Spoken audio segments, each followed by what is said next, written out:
Hello, welcome. Thank you for joining us on this edition of News 2. I'm Sandra Gumansing. Governor Kenneth Mapp has added 2 more permanent members to what Lieutenant Governor Potter calls an all-star cabinet team. Claude Walker and Carlos Robles are now officially and permanently at the helm of the Department of Agriculture and the Justice Department, respectively. Government and community leaders flocked to the Government House Thursday to witness their oath-taking. News 2's April Knight has more. 2 more cabinet members took their oaths of office on Thursday. Carlos Robles is now Commissioner of Agriculture, while Claude E. Walker will be leading the Virgin Islands Department of Justice as Attorney General. We look forward to seeing where agriculture is going to go in the Virgin Islands, and we look forward to your support. The Attorney General is in fact the legal advocate for the people.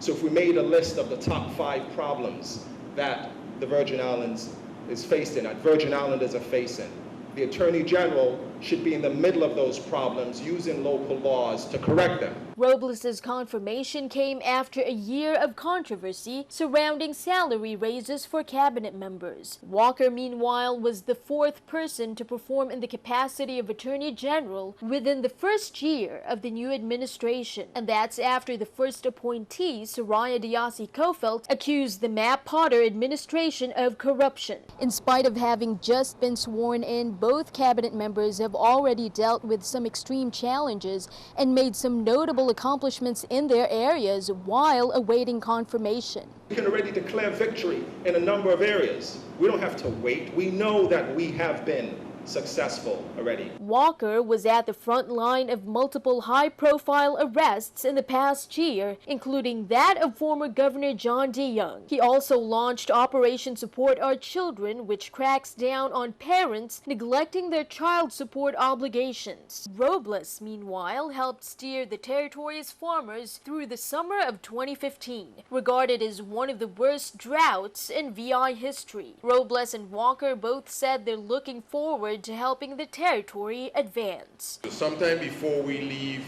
our term of office, when you come to Government House, some of the stuff you're going to be eating is grown in the Virgin Islands. The best is yet to come, and we will continue to, we've only begun to fight, and we'll continue to push for the people of the Virgin Islands. Reporting for News 2, I'm April Knight.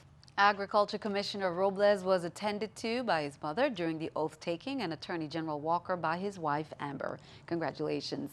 The members of the 31st Legislature of the Virgin Islands, led by Senate President Neville James, invites the community to tune in to Legit TV for Governor Kenneth Mapp's second State of the Territory address that's scheduled for 6:30 p.m. Monday, January 25th. News 2 will be preempted as TV2 will also broadcast the address. The Senate will convene legislative session at 6:30 p.m. to receive Governor Mapp in preparation for the address live from the Earl B. Otley Legislative Hall on St. Thomas. Subscribers to innovative cable TV on St. Croix can tune in to Channel 5, while St. Thomas St. John viewers can turn to Channel 17. Be sure to tune in the following day, Tuesday, for team coverage on News 2. For decades, the Board of Election has been split in the middle between 2 districts, but a bill sponsored by Senator Kenneth Gittens and Senator Kurt Violet would change all that. The goal is to make the election board more uniform, efficient, and hopefully with members that get along. News 2's April Knight has more. The district election boards could soon be obsolete after the Senate Rules and Judiciary Committee approved a bill on Wednesday that would consolidate the 2 boards. This bill is a result of trying to bring some semblance of organization to what many in the community see as 2 dysfunctional boards that are literally opposed to each other on a regular basis. Currently, the election board consists of a 7-member board for St. Croix, a 7-member board for St. Thomas, and both bodies combining to form a joint board. If the bill gets Senate approval, there would only be 1 board for both districts, populated by only 9 members. I see the oneness that's going to bring uniformity, which I believe is needed at this time. But at the same time, we ought to take into consideration some district issues and district problems. I respect and understand the argument for unification, but it guarantees nothing. The two election boards have a history of rocky interactions and clashing personalities during joint board meetings. Rules Committee Chairman Kenneth Gittens said the consolidation could lessen that strife. We see nothing but conflict, contradiction, a lack of decisiveness, and commitment. The bill would also reduce expenditures linked to inter-island travel, per diems, and stipends for 14 board members. The Rules Committee also heard testimony for two other election concerns: problems with party symbol voting and whether or not to have political parties pay for their own primaries. Two measures dealing with these issues were held for further discussion. For News 2, I'm April Knight. St. Thomas board members were not present at the hearing. Board Chairman Arturo Watlington wrote a letter to the Senate saying it would not be wise for the board members to attend before their scheduled meeting on January 22nd. The Committee on Rules and Judiciary, chaired by Senator Kenneth Gittens, met on Wednesday at the Fritz Louette's Legislative Conference Room in St. Croix. Rosalie Javois and Richard E. Grant were nominated to the Banking Board. Javois holds a master's degree in business and finance and stated that she would like to provide more loans to small business. Nominee Grant comes from an extensive background in banking, finance, and management. Grant stated that he would like to bring honesty, integrity, and care for fellow Virgin Islanders. The identities of a St. Thomas couple found lying on the ground with multiple wounds received from gunfire discharge is sketchy at this time. On Wednesday, January 20th, officers responded to the call of gunfire discharge from the Agnes Fancy area. At the location, police officers found a male and female victim. Here's more. On January 7, 2016, Stephen Frank Coleman, Marty Leroy Glover, and Ginger R. Grimes were arrested in St. Thomas, and between the three, they racked up charges in aiding and abetting, third-degree burglary, grand larceny, and unauthorized use of a vehicle. On January 20th at 1:29 a.m., Virgin Islands police officers responded to phone calls reporting gunfire discharge in the Agnes Fancy area of St. Thomas. Police officers on the scene of the crime discovered two bodies lying on the ground. According to a press release issued by the Virgin Islands Police Department, officers and detectives were investigating an early morning shooting incident that occurred in Agnes Fancy, leaving one dead and the other in serious condition. The press release also indicated that the second undisclosed victim is a female that sustained a gunshot wound to the head and one to her lower left leg and was described as clinging to life while being transported to the Roy Lester Snyder Regional Hospital for treatment. As of now, it is unclear if the second victim is Ginger R. Grimes. Kevin Jackson, the public relations specialist for the Virgin Islands Police Department, explained further. Well, at this moment, that information has been bandied about in the public. I have not received a definitive ID on the couple as of yet, so I couldn't say conclusively that those are actually the persons who were shot and killed on St. Thomas recently. Coleman sustained a gunshot wound to the head, along with several shots to his upper torso, and pronounced dead on the scene. Reports indicate that the two victims were confronted by a third party and were shot. This incident is being investigated by the Major Crimes Unit. Stephanie Brown, News 2. Again, the investigation continues. Media resources have identified Stephen Coleman as the unresponsive victim at the scene of the crime. However, the female victim's name nor information has not been released at this time. Counted to keep you updated.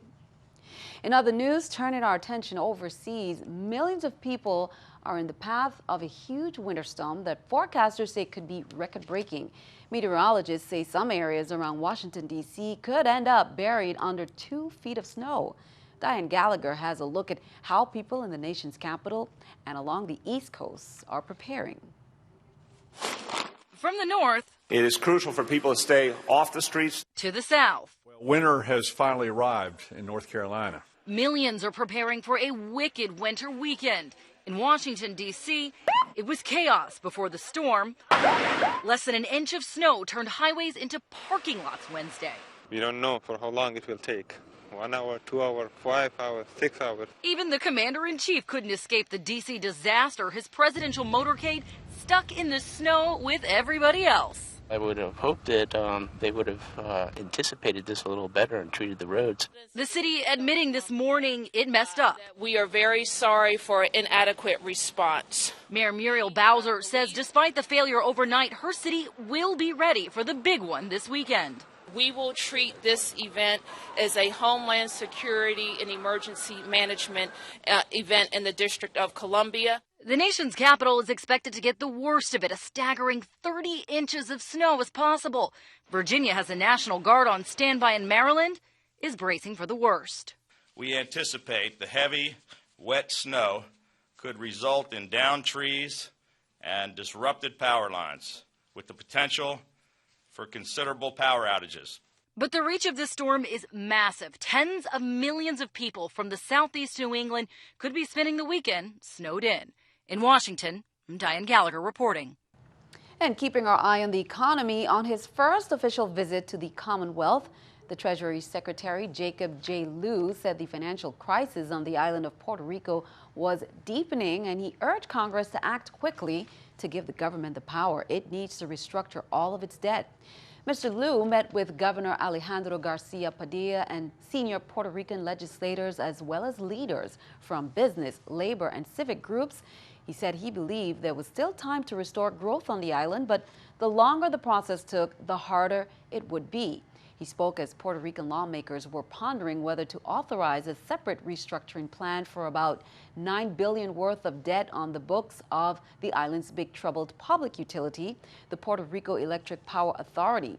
Creditors and other officials had sought for the legislature to approve the deal by Friday, but some lawmakers have expressed misgivings, saying the restructuring deal has not had proper review by a new regulatory commission created for the utility.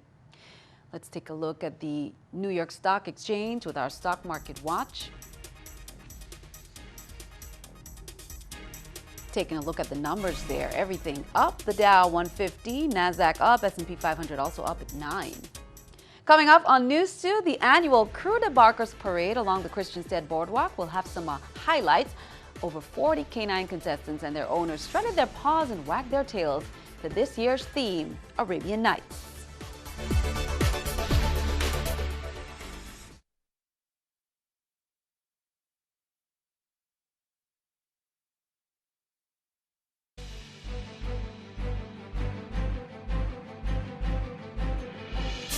Beautiful shot there. Welcome back. After a long wait, the Virgin Islands Water and Power Authority finally received the permit from the U.S. Army Corps of Engineers that would allow the authority to continue working on the marine side of the liquid propane conversion project at the Randolph-Hawley Power Plant on St. Thomas.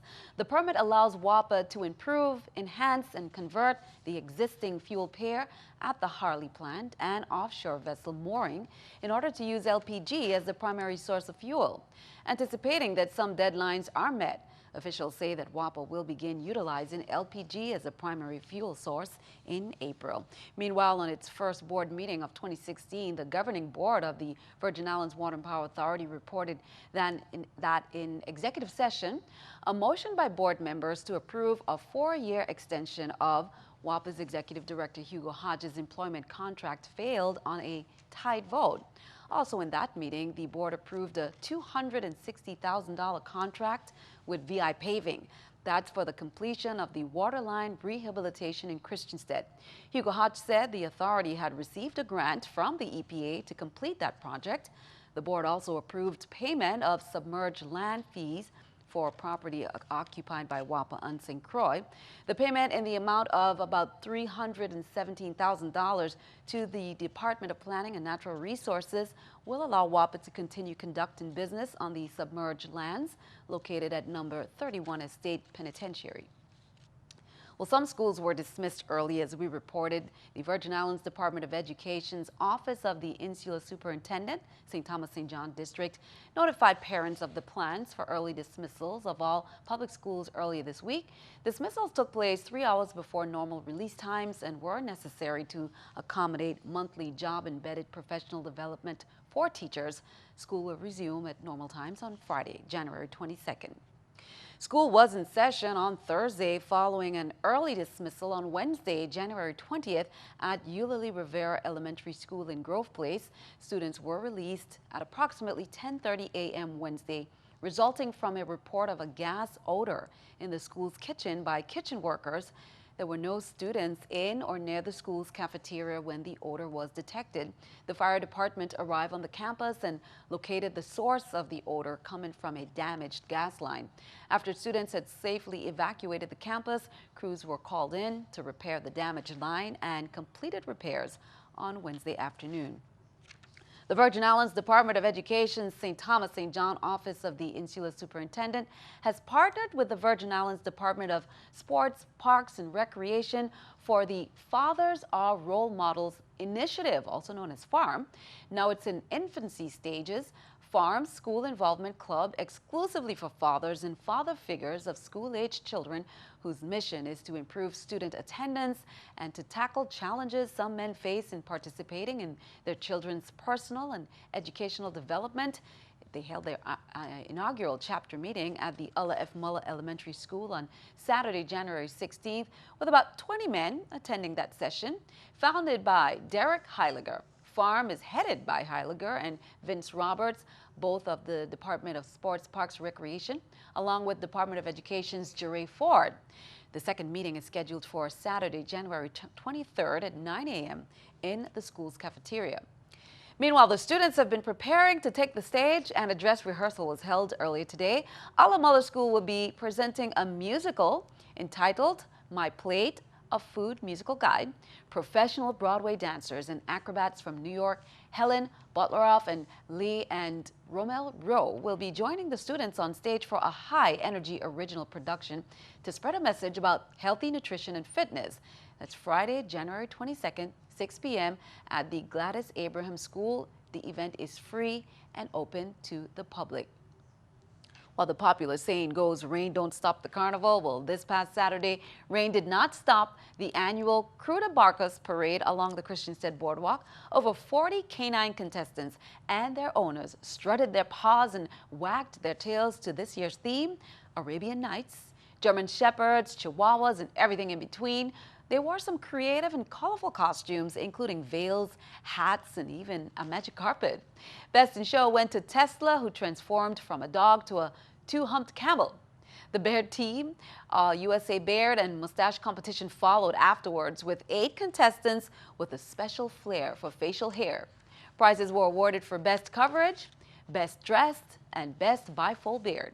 The Cruda Croix sponsored both events, and Mardi Croix is on Saturday, February 6th at Cane Bay Beach. Stick around, your News2 AccuWeather forecast comes your way next.